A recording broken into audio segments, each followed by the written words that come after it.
I'm Coach Corey Wayne, and this is my video coaching newsletter.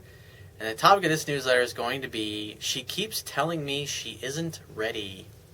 Got an email here from a viewer, and he says, "Hi Corey, I just seen your video on YouTube, and you seem to talk a lot of sense. A lot of what I talk about is uncommon common sense. I wanted advice regarding my ex-girlfriend and I. Essentially, I broke up with her after 4.5 years. After a year apart, we started getting involved again while she was seeing someone else. She went back and forth between us for about 3 months, and the whole situation got very messy. Lies, sleeping with us both on the same day, etc." Wow. It's no wonder why this girl is your ex-girlfriend. So she's lying to you while she's... I dated a girl like that once, and that's just the way they are. They're, a lot of those girls are, they're just promiscuous, and they love having sex, but when it comes to being loyal, they kind of have trouble with it. So he says, fast forward to now, and she's no longer with him, and she's told me that she does love me and does want me in her life, but that we shouldn't see each other right now, as we have different expectations of the other. So she's essentially unsure if I fit as a lover or partner in her life.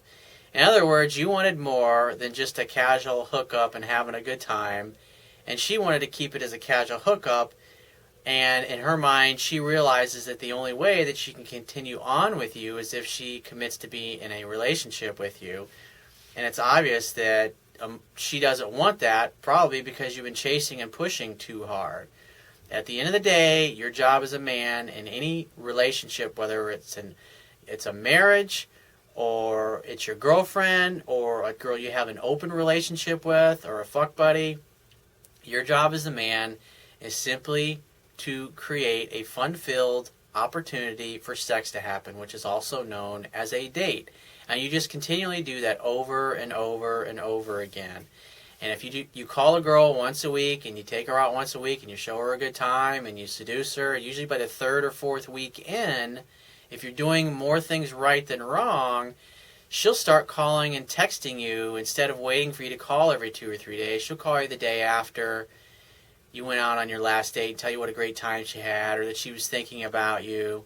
And then you just simply say, "Hey, it's great hearing from you. I want to see you. I was thinking about you too. I want to see you again. When are you free to get together?"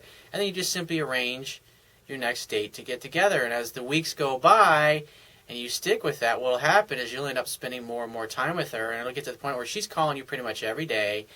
Then you'll be either spending time with her at night or several times a week. And after a couple of months, usually by then, if you've done everything right, she'll fall in love with you and she'll want to only be with you.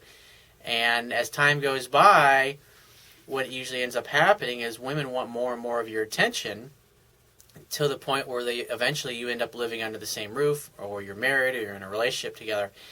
Now, if you're with a girl who has lied to you and has kept things from you, and was sleeping with another guy in the morning and then coming over to your place at night and then telling you nothing was going on, then you got to understand that she has a loyalty issue, and she has a problem with telling the truth. And those are not typically the kind of women that you want to have exclusive relationships with. Those kind of women are the kind of women that are great to have an open relationship with, where you can sleep and date whoever you want, and she can do the same thing. Because you're bullshitting yourself if you think that she won't be disloyal to you in the future.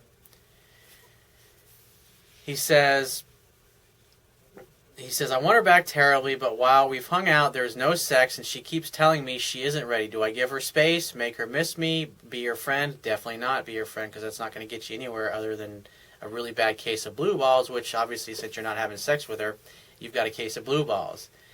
And so this is what I would do if I were you. I wouldn't call her. I wouldn't text her at all, because she's the one saying, "I don't want anything, I don't want anything," and then you're going along and hanging out with her, hoping that things are going to change.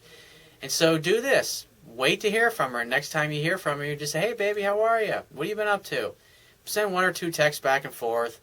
And then just say, "Hey, I want to see you. When are you free to get together?" And let her tell you, and say, "Great.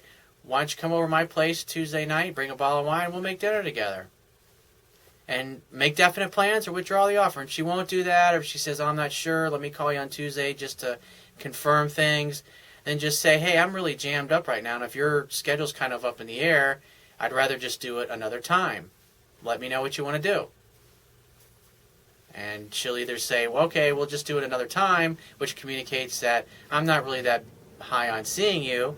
And then you don't want to waste your time hanging out with somebody who's not that high on seeing you. Then just say, great, give me a call when your schedule's more open. And then just walk away, wait to hear from her. And then a few days go by or a week goes by and she calls you again, you give her the same response. Try to make a definite date. She won't make the definite date. You withdraw the offer and walk away.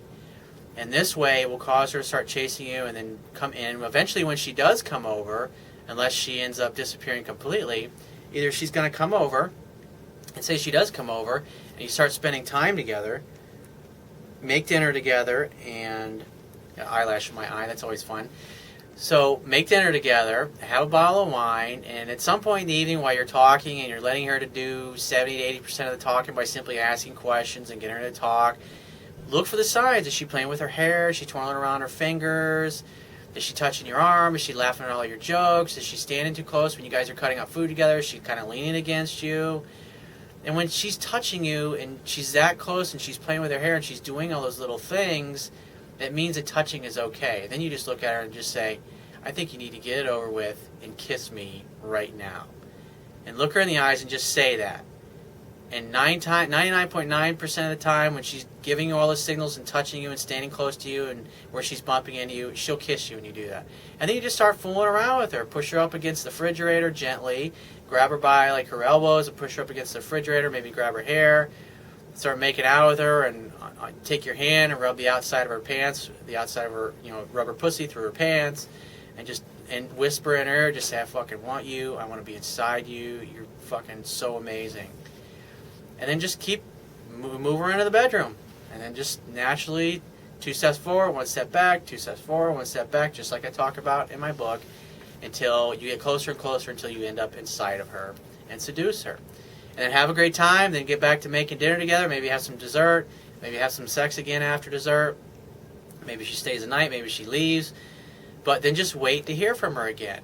And then more than likely the next day or a day or two later she'll call you. And then don't talk about relationship or any of that bullshit. Just focus on creating the next fun-filled romantic opportunity for sex to happen. And I would let her, at this point, reach out to you because she's the one that's telling you no. And so when you walk away and you let her come to you at her own pace, then when she does call you and she does text you and she reaches out and you simply arrange a date, then she comes over and you seduce her because she's starting to chase you. What's happened is you've chased her too much and you pushed her away, and so she doesn't feel safe and comfortable because you've wanted to get back together and you've been focused on relationship, and that's caused her to feel uncomfortable, and that's why she's acting the way she's acting and why she's so distant. So if you have a question you want to ask me, go to my website and click the Contact Me tab, which will be on the left-hand side of your screen, and send me 1 to 2 paragraphs max and give me several days to get back to you with a response. If you want to talk to me right away, the quickest way to get my help is to book a paid phone coaching session. You can do that by going to my website, click the Products tab, which will be at the top of your screen, and just follow the instructions. If you want to get a digital version of my Kindle ebook, on my website, on the right-hand side, underneath the email sign-up box in the right-hand column, there is a link that will take you right to the Amazon Kindle download page for my book. Once you get to the download page, if you don't have an Amazon Kindle device, on the right-hand side of the download page is a button you can click to download a free e-reader app for your smartphone, tablet device, or your computer. It only takes a matter of seconds to download and install it and complete the purchase of my book. And if you appreciate the value of the information in my videos and articles on my website, you can show your appreciation by going to my website on the Wibbia toolbar, which will be at the bottom of your screen on any page. There's a PayPal donate button on the Wibbia toolbar. Click it and donate any amount that you feel is equal to the value of the information. And I will talk to you soon.